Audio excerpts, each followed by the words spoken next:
Earlier in the program, we heard one side of a fierce debate here in the West End. We spoke with Christine Ackerman from the group Renters at Risk, and she told us that longtime renters are facing eviction notices and rent increases from their landlords. Now we are bringing in the other side. Jason Gordon owns 4 apartment buildings in the West End. He's the co-owner of Gordon Nelson Investments, and he joins us now. Hello, Jason. Hello, Stephen. Thank you very much for having me here tonight. Thank you very much for coming in. What rent increases have you instituted in the buildings you own? How much have the rents gone up? I would say between 50 and 120%. How do you justify a rent increase of between 50 and 120%? Simply what 20,000 citizens in this beautiful West End neighborhood pay. That's the average rent, and we charge what the market will bear. We clearly cannot set rents. Right, so is this, but the Residential Tenancy Act doesn't allow people to raise rents more than 4% a year if you've got the same tenant in the building. How is it that you're able to raise rents to that degree? The Residential Tenancy Act specifically does allow you to increase rents up to market, and we, in the case of the Seafield, 1436 Pendrell, are asking to earn roughly what the market has determined rent is. We hear stories, and we've certainly seen them in the newspapers. It's been getting a lot of media coverage. People, elderly people, some of them long-time residents, just can't afford to pay the sorts of rent increases that you're charging. Do you think about that at all when you raise the rate of the rents?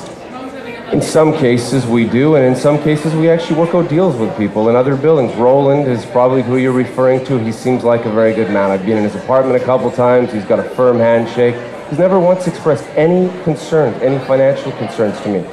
We also, in that same building, have 3 doctors. We've got a doctor that, public information, makes $98,000 a year, and he's only one of 2 income earners in that one apartment. There's an architect, there's an engineer, there are various other professions that live in the downtown area that live in that building, and I believe they should pay roughly what the market's determined, the shelter, and the services that we provide to them each month are worth.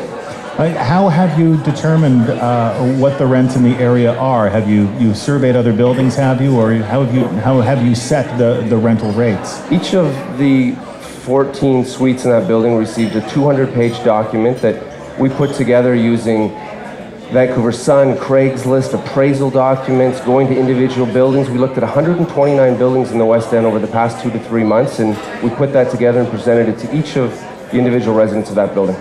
Right, and you found that the rents that you were setting were in line with the market. What's a 1-bedroom go for in the West End these days?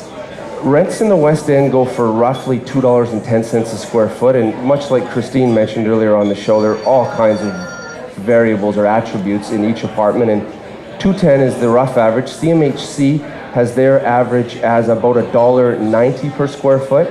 CMHC's numbers don't incorporate what's available on the marketplace. They're looking back. CMHC, which stands for Canada Mortgage Housing Corp.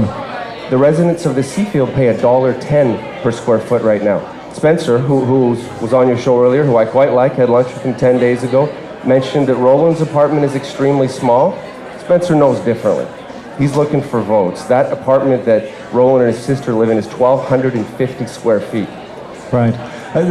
Some tenants tell us that a lot of the renovations that are being done to these buildings are fairly cosmetic renovations at best. I mean, so your point is, I mean, you're not apologizing to anybody. You're trying to get as much money for your apartments as you can get, basically. I can, and as your question about lip sticking or painting or quick reno jobs, I've got 25 guys working at 1133 Barclay right now. Those jobs were created from scratch over the past 2 to 3 years.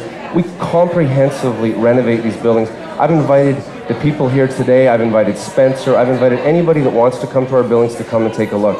We've got a large building on the corner of Davie and Jervis that was falling down. The previous landlord neglected it. On the north side, all along Davie Street, the roof was falling down on the street. There was a city work order for 3 years.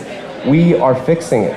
We work with the city. We work with all the people that we have to. We fix up these buildings, and yes, we do think we should be able to earn what the market determines that's worth. So what do you think is happening here then? Why do you think there is such a groundswell of opposition? Why do you think people have set up websites and are organizing and are complaining so vociferously about how they're being treated by you and your partners? Well, the residents of this Seafield are extremely creative, crafty, capable people. I mentioned some of their professions. This is, so there are 14 units there. We've renovated 101 units over the past 2 to 3 years, and we've had 0 problems. We've relocated many people. We find them new places.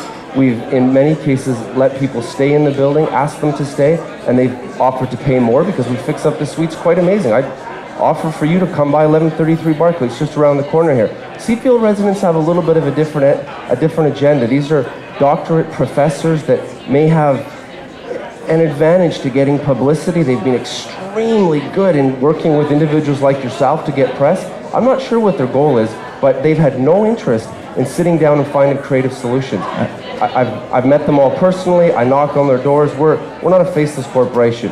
We've offered ideas, creative ideas. They say, absolutely, we're not willing to negotiate at all. I think the goal is that they don't want their rent to go up 120%. I agree, but as you opened your show at 3 o'clock today, this is my favorite neighborhood in Canada as well. Surrounded by beaches and walking distance to great jobs, that's not cheap. The best neighborhood in the country, why should that be cheap? So your point is these apartments are undervalued, you're bringing them up to the market value. Absolutely. Jason Gordon, thank you very much. It's good to talk with you. We appreciate you coming by. Thank you very much, sir. Jason Gordon is the co-owner of Gordon Nelson Investments. It owns 4 apartment buildings right here in the heart of Vancouver's West End.